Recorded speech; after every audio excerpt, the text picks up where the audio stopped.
નમસ્કાર મિત્રો, તમારું સ્વાગત છે ધ ટ્રેન્ડિંગ ટોકના ગુજરાતી પ્લેલિસ્ટ ટ્રેન્ડિંગ ગુજરાત. દોસ્તો, આજે ગુજરાતમાં એક જ દિવસમાં 5 એવી ખબરો, એવી ઘટનાઓ ઘટી છે જે ઉપરથી તમને અલગ અલગ લાગે છે, પણ અંદરથી જુઓ તો એકબીજા સાથે જોડાયેલી છે બધી જ ખબરો. એક તરફ ઓવેસીનો અચાનક ગુજરાત પ્રવાસ, જે કેટલાય વિસ્તારોમાં રાજકીય ગણિત બદલી શકે છે. બીજી તરફ છે બીજેપીની એક એવી સ્ટ્રેટેજી જે ગુજરાતમાં બેઠા બેઠા બંગાળની ચૂંટણીને અસર કરવાની કોશિશ કરી રહી છે. અને ત્રીજી મોટી વાત છે કે ઓબીસી આરક્ષણ, જે પહેલીવાર ગુજરાતમાં આ સ્તરે લાગુ થયું છે.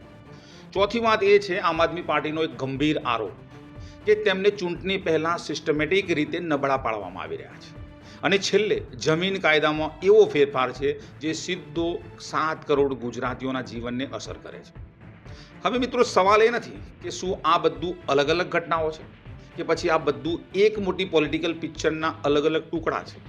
તો મિત્રો, આજના વિડીયોમાં આપણે આ જ સમજવાના છે, ધીમે ધીમે એક એક લેયર ખોલીને. અને સૌથી પહેલી વાત ઓવેસીના ગુજરાત પ્રવાસની. મિત્રો, એઆઈએમઆઈએમના અસદુદ્દીન ઓવેસી અમદાવાદ પહોંચ્યા છે. અને જ્યારે મિત્રો ચૂંટણી હોય અને ઓવેસી મેદાનમાં ના આવે એવું બને નહીં. અને ખાસ કરીને જૂના શહેરના વિસ્તારોમાં તેમની નજર છે અમદાવાદમાં. સપાટી પર જુઓ તો મિત્રો, આ બધું એક સામાન્ય રાજકીય મુલાકાત લાગે તમને, પરંતુ જો તમે ગ્રાઉન્ડ રિયાલિટી ચેક કરો તો એક વેક્યુમ તમને સ્પષ્ટ દેખાશે. અને તે શું છે? કોંગ્રેસ ત્યાં નબળી પડી રહી છે અને આમ આદમી પાર્ટી હજુ સુધી પૂરેપૂરી રીતે ત્યાં ઊભી થઈ નથી. અને એ જગ્યા ભરવા માટે અસદુદ્દીન ઓવેસી એઆઈએમઆઈએમના સર્વે સર્વા આ તક ઝડપવા માટે આવ્યા છે. પરંતુ અહીં એક મહત્વનો મુદ્દો એ છે, જ્યારે પણ કોઈ વિસ્તારમાં મત વહેંચાઈ જાય છે ત્યારે સીધો ફાયદો કોને થાય છે? તમે હિસ્ટ્રી ઉઠાવીને ચેક કરજો, 2 વાર ચેક કરજો. અને સવાલ એ નથી કે એઆઈએમઆઈએમ કેટલી બેઠકો જીતશે અને પોતાનું ખાતું ખોલશે કે નહીં, પણ સવાલ એ છે કે આ એન્ટ્રીથી આખું ઇક્વેશન કોની તરફ વળશે. અને અહીંથી વાત સીધી જ બીજી સ્ટ્રેટેજી તરફ આવે છે, બીજેપીની. કારણ કે મિત્રો, રાજકારણ હવે માત્ર લોકલ નથી રહ્યું. સુરતમાં રહેતા હજારો બંગાળી મજૂરો, હજારો બંગાળી મતદાતાઓ જેમનું વોટર રજિસ્ટ્રેશન બંગાળમાં છે, તેમને આઈડેન્ટિફાઈ કરીને પાછા બંગાળ મોકલવાની યોજના ચર્ચામાં છે, વોટિંગ કરવા માટે. વિચાર કરો જરા, ગુજરાતમાં બેઠા બેઠા બંગાળની ચૂંટણીને ઇન્ફ્લુઅન્સ કરવાનો પ્રયાસ. આ માત્ર એક ટેક્ટિક નથી, આ ઇલેક્શન મેનેજમેન્ટનો એક નવું લેવલ છે, માઇક્રો મેનેજમેન્ટ. અને એ પણ બતાવે છે કે જ્યાં પાર્ટી કમ્ફર્ટેબલ છે ત્યાંથી રિસોર્સ શિફ્ટ કરીને જ્યાં ચેલેન્જ છે ત્યાં ફોકસ વધારવામાં આવે છે. એટલે હવે ચૂંટણી માત્ર વિસ્તારની નથી રહી મિત્રો, તે નેશનલ લેવલ પર કનેક્ટ થઈ ગઈ છે. હવે જ્યારે મિત્રો નેશનલ લેવલ પર લોકલ પોલિટિક્સ એકબીજા સાથે જોડાઈ જાય ત્યારે રિઝર્વેશન જેવી પોલિસી ડિસિઝન પણ ખૂબ મહત્વનું બની જાય છે. ગુજરાતમાં આ વખતે પ્રથમ વખત જિલ્લા પંચાયતના કેટલાક અધ્યક્ષપદ ઓબીસી માટે અનામત રાખવામાં આવ્યા છે. મિત્રો, કાયદા કઈ રીતે જોવો તો આ સુપ્રીમ કોર્ટની ગાઈડલાઇનનું સંપૂર્ણ પાલન છે અને એની અનુસાર છે.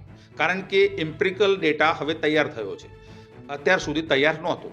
પરંતુ એ ટાઈમિંગ એક મહત્વનું છે મિત્રો. જો ટાઈમિંગ જોવા જઈએ તો આ નિર્ણય ચૂંટણી પહેલાં કેમ આવ્યો? શું આ માત્ર સોશિયલ જસ્ટિસ છે કે પછી પોલિટિકલ કેલ્ક્યુલેશન સાથે જોડાયેલું એક પાસું?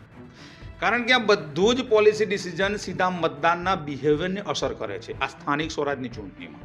અને હવે આવ્યા મિત્રો આખી પિક્ચરમાં ઓપોઝિશનની સ્થિતિ. તમે ધ્યાનથી જુઓ તો આ છેલ્લા 2-3 દિવસમાં આમ આદમી પાર્ટીના સર્વે સર્વા કેજરીવાલે પત્ર લખ્યો અને એમને આરોપ લગાવ્યો કે છેલ્લા કેટલાક મહિનામાં તેમના કાર્યકરો પર મોટી સંખ્યામાં એફઆઈઆર નોંધવામાં આવી છે અને ધરપકડ કરવામાં આવી છે, ખાસ કરીને ગુજરાતમાં અલગ અલગ જિલ્લાઓમાં. તેમની દલીલ એ પણ છે કે ચૂંટણી પહેલાં તેમને નબળા પાડવાનો પ્રયાસ થઈ રહ્યો છે.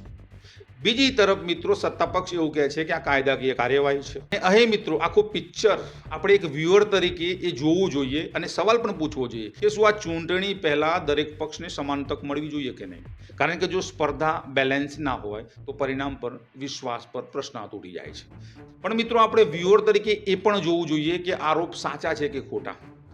સરકાર યા સત્તા પક્ષ અગર કોઈના ઉપર ધરપકડ કરે છે, એફઆઈઆર કરે છે, તો તેની પાછળ કારણ શું છે? જો તમે સરકારી પ્રક્રિયામાં અવરોધ ઊભા કરશો યા તમે બિહેવિયરલી કંઈક ખોટું યા કાયદાના આડે આવીને કાયદો હાથમાં લેશો તો ચોક્કસથી તમારા ઉપર ધરપકડ યા એફઆઈઆર થઈ શકે છે. પણ જો મિત્રો, જો ખોટી રીતના કોઈ પણ સત્તા પક્ષ વિપક્ષને આડે હાથે લઈને ધરપકડ્યા કાયદાના દંડા બતાવતો હોય તો એ પ્રશ્ન ઊભો કરે છે. કઈ રીતના? તો એ પક્ષ અને વિપક્ષ એક ચૂંટણી માટે બેલેન્સ નથી રહેતો. અને આખરે આવી જઈએ આપણે એ મુદ્દા પર જે સીધો તમારા જીવનને સ્પર્શે છે, જે સીધો 7 કરોડ ગુજરાતીઓના જીવનને સ્પર્શે છે. જમીન કાયદાની ધારા 135D ફેરફાર. પહેલા મિત્રો જમીન વેચાણ પછી 30 દિવસની રાહ જોવામાં આવતી હતી, જેમાં ઓબ્જેક્શનના નામે અનેક આખું દલાલ તંત્ર ઊભું થયું હતું ને આખું દલાલ તંત્ર કામ કરતું હતું.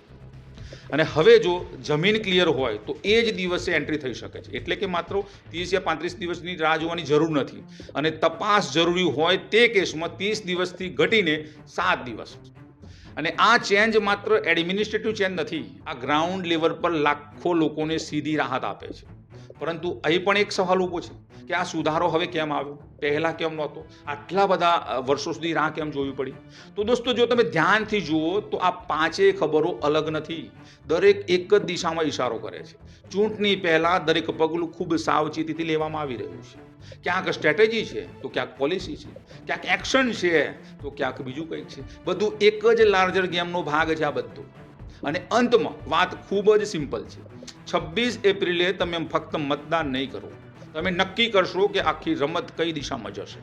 તમારું શું માનવું છે? શું આ માત્ર કોઇન્સિડન્સ છે કે વેલ પ્લાનેડ સ્ટ્રેટેજી?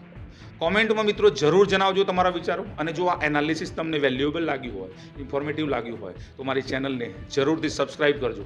અને હા, બેલ આઇકન પ્રેસ કરવાનું ભૂલતા નહીં. મળીએ મિત્રો આગલા વિડીયોમાં આવા જ ટોપિકો સાથે, આવી જ વાતો સાથે. ત્યાં સુધી તમે સેફ રહો, સલામત રહો. જય હિન્દ, જય ભારત, જય ગરવી ગુજરાત.